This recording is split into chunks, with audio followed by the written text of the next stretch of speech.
Hey guys, welcome back to the channel. Today I'm finally getting around to my review of selling on ThredUp. I promised this video a while ago and at long last that whole process is done. So what I'm going to do is walk you through what that process was like for me and then just tell you what I think about it, essentially. And before we get started, I do want to say thank you guys so much for getting this channel to 500 subscribers. I really appreciate it, so thank you.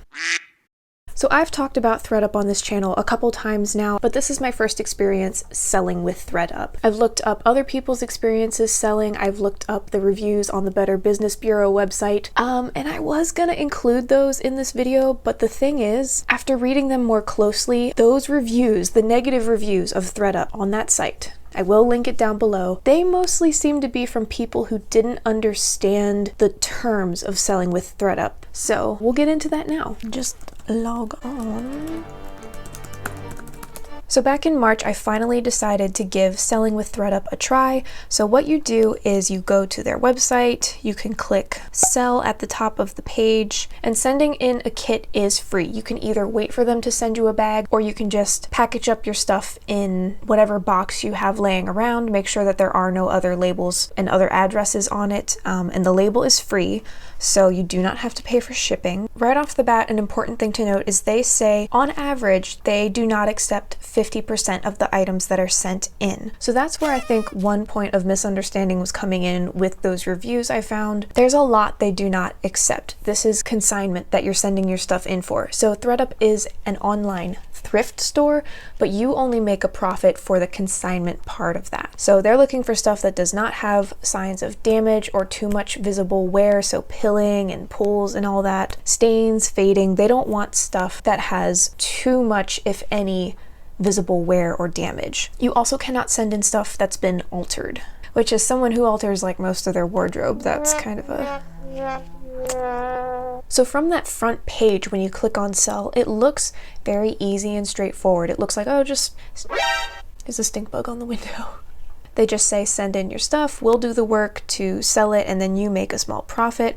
But you really need to dig a little deeper and look at the terms and what they accept and what they do with the stuff they don't accept, as well as look at exactly what the payout percentages are, because they are pretty low for most of the stuff that most people are sending in. Unless you're sending in really high-end luxury items, you're not going to be making a big buck by selling on ThredUp. So if we look at the payouts page, first of all, depending on what type of items you're sending in, they only have a certain amount of time to sell. And after that time window closes, you might still see the item listed on ThredUp, but you are not going to make any money from it. Most of the stuff that I would be sending in, like mall brands and stuff, only has 60 days to sell. Somewhat nicer stuff has 90 days. So they put a time limit on how long they will list the item for you. And you can reclaim those items when that time limit ends, but you do have to pay to get them back. Additionally, here it lists the approximate payout percentages based on how much the item sells for. Most of the stuff that I would be sending in would be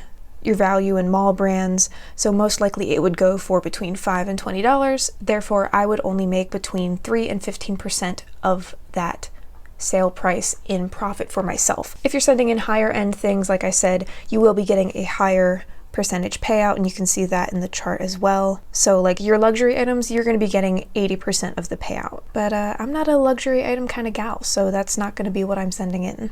I'm more Payless than Prada. Rest in peace, Payless. Once you order your selling kit, they do give you a printout that has the seller terms on it, but I had to dig a little bit to get to it on the website. Right before you hit get my kit, there is a link that says seller terms, and it's very important that you read through all of these because this explains what happens to your clothes after you send them in. It explains your rights regarding the stuff that they accept to sell. It explains listing prices, payouts, cashing out once your stuff does sell, reclaiming stuff that does not sell. It explains that they set a time limit in which your items can sell. It explains what happens to the stuff they don't accept, which is that they may still sell it, but not give you any profit. That would be considered the thrift items on their site, but it is important that you read all of it. It's really not that long. This will take you all of 5 minutes to read. Just make sure you read the seller terms. I think a lot of people that left negative reviews did not read these. Know what you're getting into, okay? Know what you're getting into. So ordering the clean out kit label is free. You can print it out, Print out these terms, read them. If you don't like them, you don't have to fill out the kit. You can end your process there. But anyway, let's get to the actual selling part. So I'm gonna pause here and throw it back to a couple clips I took in March of the stuff that I sent in. I want to show you guys what I actually sent in to hopefully sell. So here's everything that I'm sending this time around. I have checked over all of these items to make sure that they're in good condition, no stains, that kind of thing. Actually, this t-shirt on the end is brand spanking new. It's one that I designed myself but can't seem to sell any on Etsy, so I'm kind of curious to see what ThredUp thinks its market value is. This is a pair of khaki green Calvin Klein jeggings, a little express blouse, and then 2 blazers. So like I said, everything has been checked that it's in good condition, but we'll have to see what they'll actually accept. So like I said, I sent in my stuff in March. They received the bag at the end of March and sent me an email. They do send out email notifications throughout the process to keep you in the loop. That was March 27th that they got my bag. July 8th, 3.5 months almost after they got my bag, they finally processed it and they accepted 3 of the 5 items. So the items that they accepted were the Calvin Klein jeggings, the express blouse, and the H&M blazer. They did not accept the other H&M blazer or the printed slogan t-shirt, which I was kind of surprised about that. The little gray blazer, I could understand. That's probably an older style, but I think they are looking for stuff that's within the last 5-ish years for consignment. I guess that's outside of that window.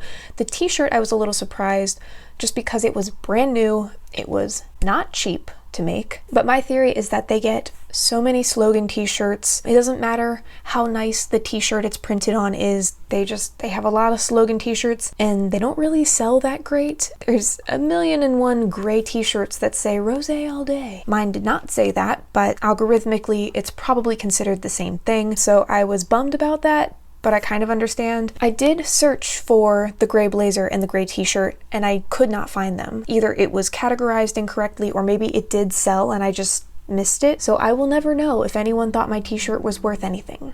So they did accept those 3 items and they each had a 60-day listing window. And I decided not to change the starting listing price because I thought, well, that seems fair. I wouldn't want to pay more than that for a secondhand item. Oh, and I did think it was strange, however, that the express shirt said it had minor wear on the fabric.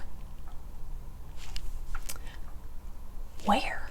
Because I looked all these items over very closely myself before sending them in. I did not see anything, so okay, whatever. And so once they let you know that they've accepted some of your items, you have 12 hours, only 12 hours to change the starting listing price. I feel like that's a little bit short, especially if you don't check your email like 5 times a day. You might miss that, and I mean, it's not the worst thing in the world, but I think 24 hours would be a little bit better. So like I said, I was fine with those starting prices. I just kind of left it alone, let the items be listed, and just waited for them to sell. And I thought I had a screenshot somewhere. I guess I didn't actually take one, or I lost it. After a certain amount of time, ThredUp lowers the prices automatically. I thought I was going to be in charge of that. I kind of expected to maybe be notified when the selling window was starting to run out, and maybe then it would be up to me to lower the price to hopefully sell it, but they just like automatically dropped all of the prices down to $10 each, which kind of surprised me. I was like, wait, hold on. That lowers my payout. So now I understand why people initially mark stuff up so high, and if I send in stuff again, I might do that myself too. Just because if they're gonna automatically lower it, I don't know, I guess it's a delicate balance of like, can I get away with asking more for this? Would people actually pay it? Am I just gonna make it so that it doesn't sell in the long run if I mark it up too high? So at long last, on September 8th, my selling window was coming to a close. One of my items had sold and passed the return window, which gave me an earnings of $2.70. One of my items is pending, but it has 1 day left till they can no longer return it, which would give me 73 cents. So the blouse and the blazer sold, the leggings did not, which I kind of expected. Pants are a lot harder to sell than tops just because the fit is so particular. So overall, once that pending item is finalized, that'll be about a whopping $3.50. Not even. Really didn't earn that much considering I sent in 5 items. But here's the thing though, I did nothing. I did no work.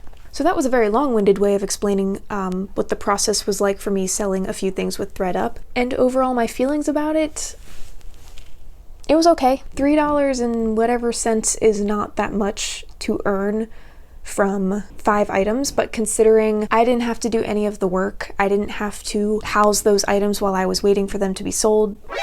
What the heck is that noise?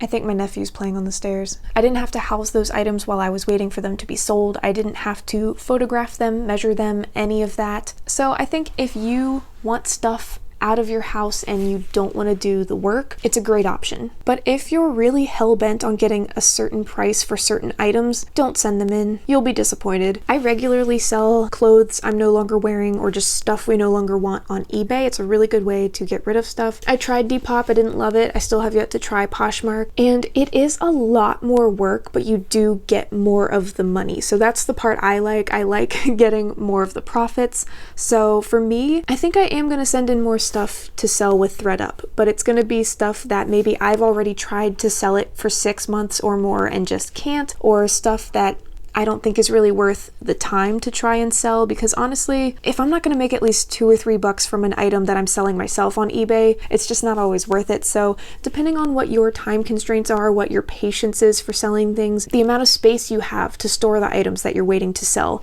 I think it is a good option just to get stuff out of your house. Especially if you were planning on just donating it anyway, you might be surprised what stuff is sellable, and they claim that they responsibly recycle stuff. I think it's a much better option than throwing used clothing in the trash. I'd say the biggest downside was just how long it took, but that's not really their fault.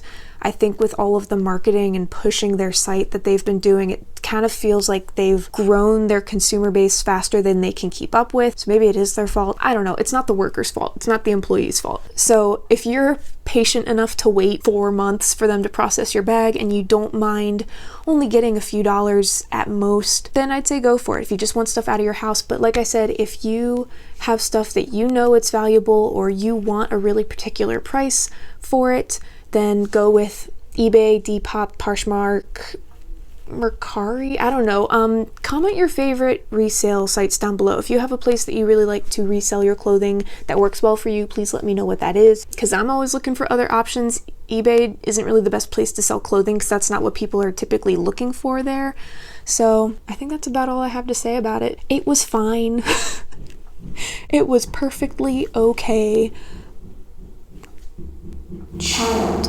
The child noises are only going to increase from here, so I'm gonna wrap up. If you made it to the end of this video, drop a random emoji in the comments, like literally the most nonsensical thing you can think of that will confuse people, and they'll be like, why is that emoji there? And if they didn't watch the whole video, they just won't know. I will link my previous 2 ThredUp reviews down in the description box. Maybe I'll put cards up above. I don't know. I'm kind of tired of talking about this website, but with this video, I think I've put the final nail in the coffin of them ever sponsoring me, which is fine. But I'd love to know what you guys think, if you've also sold with ThredUp or if you're considering it. I really hope this was helpful in some way for me to just walk you through what that process is like and just give you the takeaway. I never want to talk about this website ever again on this channel. 3 videos is too much. So thank you guys for watching, and I will see you next time. And there goes half my lipstick. Okay. My feet are numb, I can't feel my toes. Oh, my feet fell asleep. Oh my gosh, that's crooked. Are you crooked? You're slightly crooked. I'm overthinking this. I'm done. Bye.